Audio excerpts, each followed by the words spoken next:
বিসমিল্লাহির রহমানির রহিম। হে সমস্ত জগৎবাসী, আজ আমি শামীম আলী চিশতি আপনাদের সামনে যে আলোচনাগুলো নিয়ে হাজির হলাম সেটি হলো যে আল্লাহ বলেন, রাসূল বলেন, মুর্শিদ বলেন, প্রেমিক প্রেমিকা বলেন, যেখানে মিলাবেন সেখানে আজকের এই কথাটি চলবে। আচ্ছা, তবে আমাদের এই চ্যানেলটি কিন্তু বেশিরভাগ তরিকতপন্থী সাধক জগতের বা আল্লাহর পথের পথিকদের জন্যই এই আলোচনা। তো সেটি হলো, দেখেন যে একটি কথা আছে, কর্ম করো, ফলের আশা করিও না, আর ফলের আশায় কর্ম ত্যাগ করিও না। তবে অবশ্যই আজকের এই আলোচনাটি বোঝার আছে। সেটি হলো, দেখুন, মানুষের পৃথিবীতে অনেক ভালো ভালো কর্ম করে, সত্য কথা বলে এবং আল্লাহর ইবাদত করে, সাধনা করে, কিন্তু তাদের মধ্যে একটা কি চাহিদা আছে, চাওয়া পাওয়া আছে। সেটি কি?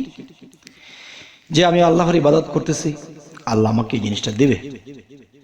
আমি সৎ পথে চলতেছি, আল্লাহ আমাকে এই জিনিসটা দেবে। আর এরকম চিন্তা ভাবনা রেখে যদি আবার এরকম নিয়ত আছে যে আমি পরপারে পার হব, এই জন্য আমি আল্লাহর ইবাদত করি, এটাও কিন্তু ভুল। যদি কেউ ভাবে আমি বেহেশত পাবো, এটাও কিন্তু ভুল। যদি কেউ চায় যে আমি আত্মার মুক্তি নেব, এটাও কিন্তু ভুল। তাহলে সবকিছু যদি ভুল হয়, তাহলে আসল কোনটা, সঠিক কোনটা, সেই কথাগুলো বলার চেষ্টা করবো ইনশাল্লাহ। দেখুন, যে আমি শুধু তাকে ভালোবাসবো, আমি শুধু তার কর্ম করব, আমি তাকে হৃদয়ে নিয়ে ঘুরব, তার নাম চোখে মুখে মুখে তার নাম ধরে রাখবো এবং চোখে তার ছবি 24 ঘন্টায় ভাসবে। তবে আজকের এই আলোচনাটি এই জিনিসটি বোঝানো হচ্ছে যে দেখেন, মানুষ জীবনে কেউ আশা ছাড়া নয়, যে জীবনে একটা আশা নিয়ে তারা আল্লাহকে ডাকে, আল্লাহর ইবাদত করে, মুর্শিদ ধরে, রাসূলের কি স্মরণ করে। তবে দেখেন, যে যার মধ্যে কোনো আশা নেই, যার চাওয়ার কোনো কিছুই নেই, শুধু একটা জিনিস কি, যে আমি যেভাবে চলছি, সাধনা করছি, ইবাদত করছি, সৎ পথে চলছি, একটা জিনিসই মনে রাখতে হবে, সেটা কি, আমি তাকে ভালোবাসি, আমি শুধু তাকে ভালোই বেসে যাব। এখন ভালোবাসতে ভালোবাসতে এমন কিছুদিন চলে গেল, তখন আমি জানতে পারি যে আমি যাকে ভালোবাসি সে আমাকে ঘৃণা করে। তো এই কথাটি শোনার পরে অনেক মানুষই তাকে ভালোবাসাটা বন্ধ করে দেবে, তার থেকে দূরে চলে যাবে। আর আমি বলবো কি, না, যে আমাকে ঘৃণা করে তার ঘৃণার ভিতরে আমার ভালোবাসাটা লুকিয়ে আছে। আর অবশ্যই সে আমাকে যত ঘৃণা করবে, আমি তাকে ততই ভালোবাসবো। আর ততই ভালোবাসবো না শুধু, এই হৃদয় দিয়ে, মন দিয়ে, এই জীবন দিয়ে আমি তাকে ভালোবাসবো। তবে দেখেন, সে আমাকে অভিনয়মূলক, পরীক্ষামূলক, যেভাবেই হোক সে আমাকে ঘৃণা করে, কিন্তু তার ঘৃণার ভিতরে ভালোবাসার জন্ম নেবে। সেটা কোথা থেকে? আমার ভালোবাসা থেকে। কেননা আমাকে যে আঘাত করে, আমাকে যে দূর দূর করে, আমাকে যে দেখতে চায়, দেখতে পারে না, আমাকে যে তুচ্ছ করে, আর আমি তার নাম ছাড়ি না। আমি জীবনে বহু কষ্ট করি। পৃথিবীতে একটি কথা আছে, সাধু ঘুরে দুয়ারে দুয়ারে, চোর চোরটারে আদর করে, এই কি তোমার উল্টা কাজ? আর আমি বলবো না, যে আল্লাহ কিন্তু এটাও বলেছে যে আমি যাদেরকে ধন দৌলত, অনেক টাকা, অনেক সম্পদ দিয়ে রেখেছি, মনে রেখো তারা আমার থেকে বহু দূরে। আর যাদেরকে আমি কষ্ট দিয়ে রেখেছি, সামাজিক কষ্ট, অর্থনৈতিক কষ্ট, সাংসারিক কষ্ট, খাবার কষ্ট, চলার কষ্ট, আর তারা যদি ওই অবস্থায় আলহামদুলিল্লাহ বলে, তাহলে তারাই হয়ে যায় আমার কাছে শ্রেষ্ঠ। কেননা আল্লাহ কোরআনে একটি জায়গা বলেছে, ওয়াল্লাযী খালাকাল মাউতা ওয়াল হায়াতা, আমি মানুষের মৃত্যু ও জীবন সৃষ্টি করিয়াছি পরীক্ষা করার জন্য।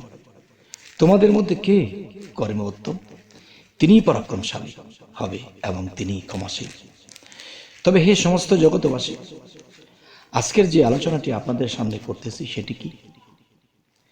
যে আমি তাকে ভালোবাসি, সেও আমাকে ভালোবাসে, তাহলে তো হয়েই গেল। সে আমাকে ঘৃণা করে, আমি তাকে ভালোবাসি। তবে পৃথিবীর অনেক মানুষ অনেক মানুষকে ভালোবাসছে, ভালোবেসে আবার কোনোদিন মুখ ঘুরিয়ে নিয়েছে।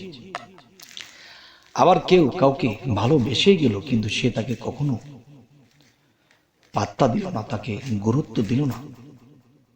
কোনো একদিন যে গুরুত্ব দিল না, সে কোনো একদিন তাকে মনে করে কাঁদবে আর বলবে, যারা আমাকে ভালোবাসি ভালোবাসি বলেছিল আর যাদেরকে আমিও ভালোবাসি বলেছিলাম, তারা আমার থেকে বহু দূরে চলে গেছে। আর যাকে আমি পাত্তা দিচ্ছি না, একের পর এক পরীক্ষাই করে নিচ্ছি, সাংসারিক যন্ত্রণা, অর্থনীতি যন্ত্রণা, কাজের যন্ত্রণা, খাওয়ার যন্ত্রণা, সর্বদিক থেকে যাকে আমি জ্বালিয়ে পুড়িয়ে ছারকার করে দিয়েছি, সেই ছারকার হওয়া সেই ছালিগুলো আমাকে বলে না, আমাকে ডাকে, আমাকে স্মরণ করে। তখন পৃথিবীর সমস্ত মানুষের, সমস্ত প্রাণীর হৃদয় আছে। তাহলে কি আল্লাহর হৃদয় নেই? আল্লাহর কি ভালোবাসা নেই? একদিন সেই হৃদয়ের টানে সেই ছালেগুলো তার শরীরে মাখতে থাকবে, তার শরীরে মাখবে আর তার চোখের পানি ঝরাবে। আমি যাদেরকে আপন বলেছিলাম সে তো আপন নয়, আর যাকে এত যন্ত্রণা দিলাম সে তো আমাকে কখনো ভুলে দূরে চলে যায়নি, সে আমাকেই চায়। তাহলে হে সমস্ত জগতবাসী, আমরা এই পৃথিবীতে মানুষকে বলে থাকি যাকে ভালো লাগে তোমাকে খুব ভালোবাসি, আসলে এটা তো ভালোবাসা নয়। আর সেটাই তো ভালোবাসা, যে ভালোবাসার আর টানে সে নিজেকে শুধু পোড়াতেই থাকে, পোড়াতেই থাকে। কিন্তু যত বড় পাষণ্ডই হোক, আল্লাহ একটা কথা বলেছেন যে আমি মানুষকে ভালোবেসেই তো সৃষ্টি করেছি, কিন্তু সেই মানুষকে পৃথিবীতে যখন পাঠিয়েছি, তারা বিভিন্ন পাপে, বিভিন্ন লোভে তারা পাপিষ্ঠ হয়ে তাদের আত্মাকে অন্ধকার করে ফেলেছে, পাপের অন্ধকারে অন্ধকার হয়ে গেছে। তাই আমি সেই খাঁটি সোনা হিসেবে যাদেরকে পাঠিয়েছিলাম, তারা খাস ভরে গেছে, তাদের স্বর্ণের মধ্যে ময়লা যুক্ত হয়ে গেছে। তখন আমি তাদেরকে পোড়া দেই, যখন দেখি চকচকা হয়ে গেছে, তারপরে তাকে ডিজাইন করা হয়। ডিজাইন করতে গেলেও কিন্তু একটা কষ্ট আছে। তখন সেই ডিজাইন করে আমি তাকে গলায় পরি। তবে এই পৃথিবীতে কে আছে এমন যে এরকম জ্বলা জ্বলবে, এমন পোড়া পড়বে এবং আল্লাহর গলায় মালা হবে?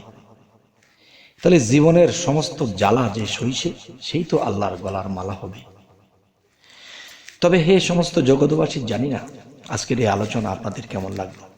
আমার হৃদয়ে থেকে, আমার মন থেকে এই কথাগুলো বলতে ইচ্ছা করলো। দেখেন, আমি যাকে ভালোবাসবো তার কাছে যদি আমি চাই, সে বলবে সে তো আমাকে চায় না রে, সে তো সেই জিনিসের জন্য আমাকে ভালোবাসে।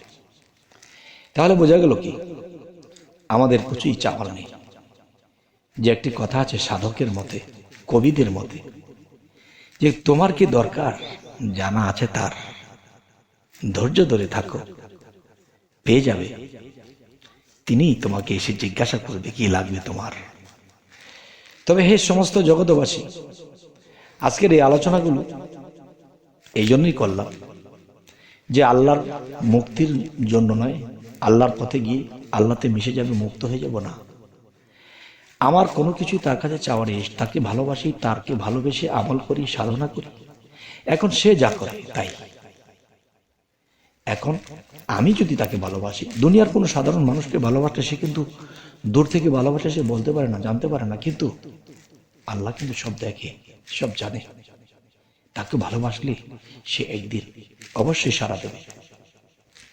তবে দুঃখ কষ্ট যন্ত্রণা যাই কিছু দেখ, যেভাবেই রাখুক আলহামদুলিল্লাহ। তবে একটা জিনিস কি, আল্লাহ যেন সহিবার শক্তি দেয়।